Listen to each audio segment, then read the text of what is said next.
The business side of this came about when I was working on a previous book called The Future Leader. And when I was interviewing 140 CEOs for that book, the topic of vulnerability and emotional intelligence came up a lot. And in doing these interviews, what a lot of these CEOs were telling me is that they understood vulnerability in their personal lives. And they understood why you should be vulnerable with your spouse, your friends, your significant others, your kids, because it creates those relationships and emotions. But they said, what about vulnerability at work? Because at work, you have a different dynamic. At work, you have a hierarchy, you have a boss, you have leaders, employees, customers, projects, you have deadlines. Is vulnerability at work the same thing as it is in your personal life? And then the second challenge that a lot of these leaders shared with me is they said, on the one hand, employees want leaders to be strong and competent and visionary, knowing that a leader can guide a company out of a tough time. But then on the other side, employees also want their leaders to talk about their feelings and emotions and challenges and problems. And so a lot of these CEOs that I was interviewing were very confused. And they were trying to say, well, what kind of a leader am I supposed to be? Strong, competent, and visionary? Or am I supposed to be the leader that's okay talking about my feelings and emotions and challenges? And I thought that was a very interesting dynamic. And so for this new book, I talked to 100 CEOs at companies around the world, and I surveyed 14,000 employees. And the whole goal of this book was to answer the question of, is vulnerability for leaders the same as it is for everybody else? And the answer to that question that I discovered after talking to so many people is no. Not only is vulnerability at work different than it is in your personal life, but vulnerability for all of you in this room, or for anybody who wants to be a leader, is not the same as it is for everybody else.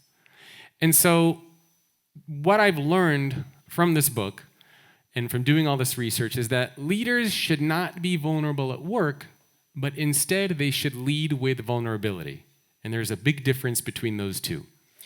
And so let me explain what is the difference between being vulnerable at work versus leading with vulnerability. Now, this gentleman over here to your left, his name is Hollis Harris, and he used to be the CEO of Continental Airlines. And there was a period of time in the 70s and the 80s where the airline was really going through a tough time. And Hollis Harris was supposed to send out a memo to his entire company talking about what was going on. And so he sent out a memo to around 40,000 employees. And he talked about the challenges that the business was going through, that they were struggling. He talked about the trends that the company was faced with. But he didn't provide any solutions or ideas, and then he ended his memo by telling his employees that the best thing that they could do is to pray for the future of the company. And the next day after that, Hollis Harris was fired. Now, the other gentleman here is Doug Parker. He's the former CEO of American Airlines. He's the one who actually told me this story when I interviewed him. And he told me that what Hollis Harris did was vulnerable, but there was no leadership. Now, to contrast this, here's a story about Fleetwood Grobler. He's the CEO of Sasol, a South African energy company. They also have around 40,000 employees. And when Fleetwood took over as the CEO of Sasol, the company was in a lot of debt, $13 billion in debt. The banks were about to come in and repossess the entire business. It was about to go bankrupt and disappear. And similarly, Fleetwood was also supposed to deliver an address to all of his entire workforce of 30,000 employees. But he gave a very different message. So he started out with vulnerability. And he said, I know the business is going through a tough time. I know that we have a lot of challenges and struggles that we have to deal with. I don't know the exact path that we're going to get out of this. But I have a vision of where I think our business can go. I know that we have a very talented group of people and that we can rebuild trust in the eyes of our customers and our employees. And if you come with me on this journey and help me figure out what we need to do, I know that we could turn around the business and become successful. And that's exactly what they did. So what Hollis Harris from Continental Airlines did was vulnerable, But what Fleetwood Grobler did was lead with vulnerability. So there's a big difference there, again, between the two. So here are some examples of the difference between vulnerability versus being a vulnerable leader. And probably the most simple example I can think of is making a mistake at work. Let's say that you are working for somebody and your boss, your leader, gives you a project to do and you make a mistake. Being vulnerable means you go to your leader and you say, I'm so sorry, I made a mistake. I know this is really important, but I messed it up. That's being vulnerable. Leading with vulnerability is saying, I'm really sorry I made a mistake. I know this is important, but here's what I learned from the mistake that I made. Here's what I'm going to do going forward to make sure this mistake doesn't happen again. So in other words, vulnerability is about talking about and exposing a gap that you have. A gap in understanding, a gap in knowledge, a gap in competence, some sort of a gap that you have. Leading with vulnerability is about sharing the gap that you have, but also demonstrating what you're trying to do to close the gap. And so as a leader, you have to imagine if you show up to work and all you do is talk about the gaps that you have.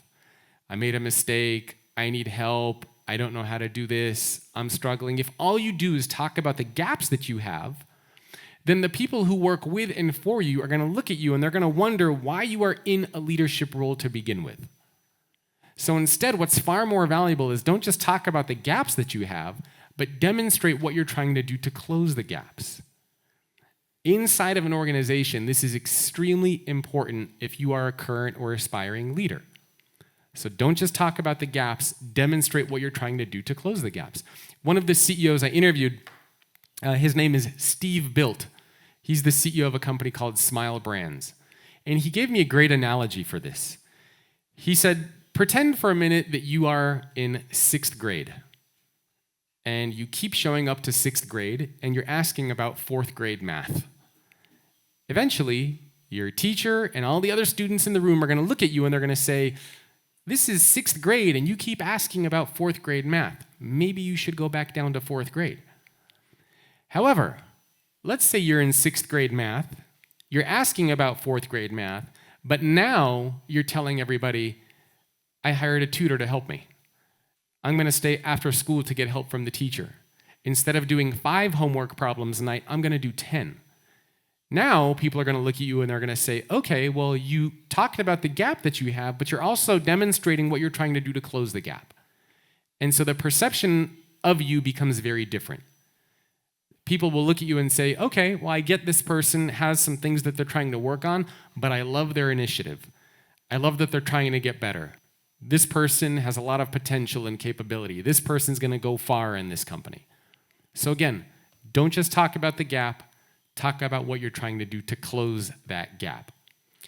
So a vulnerable leader is a leader who intentionally opens themselves up to the potential of emotional harm, but you create a positive outcome when possible. So again, you open yourself up to the potential of emotional harm. That's vulnerability. I made a mistake. I'm struggling. I need help. You share something that exposes you to the potential of emotional harm, but then you take action to create that outcome, the positive outcome. And it comes down to these two things, vulnerability and leadership. Vulnerability is about connecting with people. Leadership is about demonstrating competence, that you're good at your job. These are the two aspects of leadership, right? You have to be able to connect with the people that you work with, and at the same time, people need to trust you and know that you are good at whatever it is that you're doing. And you have to be able to do both of these things. Because if you only focus on connecting with your people, then your employees and your team members are going to say, well, I have a great relationship with this person. We have great chemistry. We collaborate well. I love hanging out with this person, but I'm not sure they're the best leader for the team because they haven't demonstrated that they're good at their job. Similarly, if you only focus on being good at your job and you don't focus on connecting with people, then your employees are going to think that you're a robot. They're going to say, oh, this person is really smart. They make a lot of money for the company, they're bringing in a lot of deals, but I don't feel connection. I don't feel motivated or engaged or inspired by working with this leader. So you need both. If you only focus on vulnerability, then people will view you as being incompetent.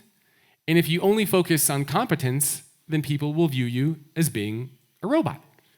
And so you have to be able to do both of these things.